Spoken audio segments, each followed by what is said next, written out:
Конкурс этнической красоты и таланта «Мисс Сотрудничества» подводит итоги. Пришло время определить самую красивую, самую талантливую, самую лучшую участницу.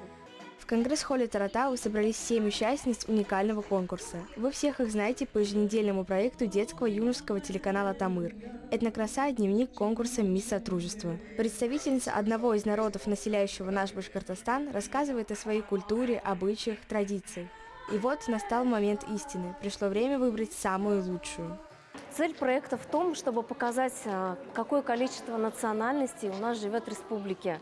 К сожалению, многие из нас думают, что в республике живут башкиры, татары и совершенно не знакомы со многими интересными народностями. И совсем не обязательно выезжать куда-то за границу, чтобы познакомиться с каким-либо народом. Именно такую цель я преследовала, когда мы шли к задумке этого прекрасного проекта.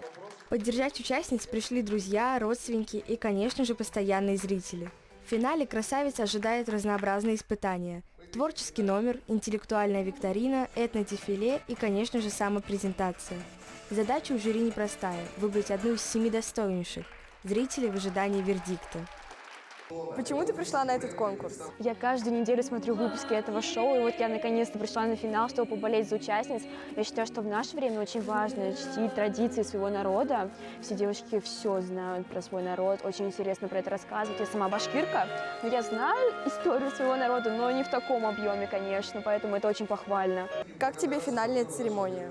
Ой, я считаю, что это очень круто, что позвали зрителей, что мы можем посидеть, поболеть за участниц.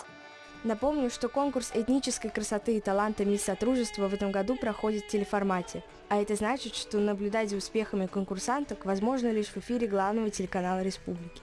Поэтому полную версию финального гала-концерта вы увидите тоже здесь, но чуть позже. Победительница уже определена, но мы сохраним интригу. Смотрите проект телеканала «Тамыр. Этнокраса». В конце года мы раскроем все карты, и вы узнаете имя той самой, кому досталось звание «Мисс Сотрудничества». Милена Андрасевич, Рамазан Мусин. Специально для Горы новостей.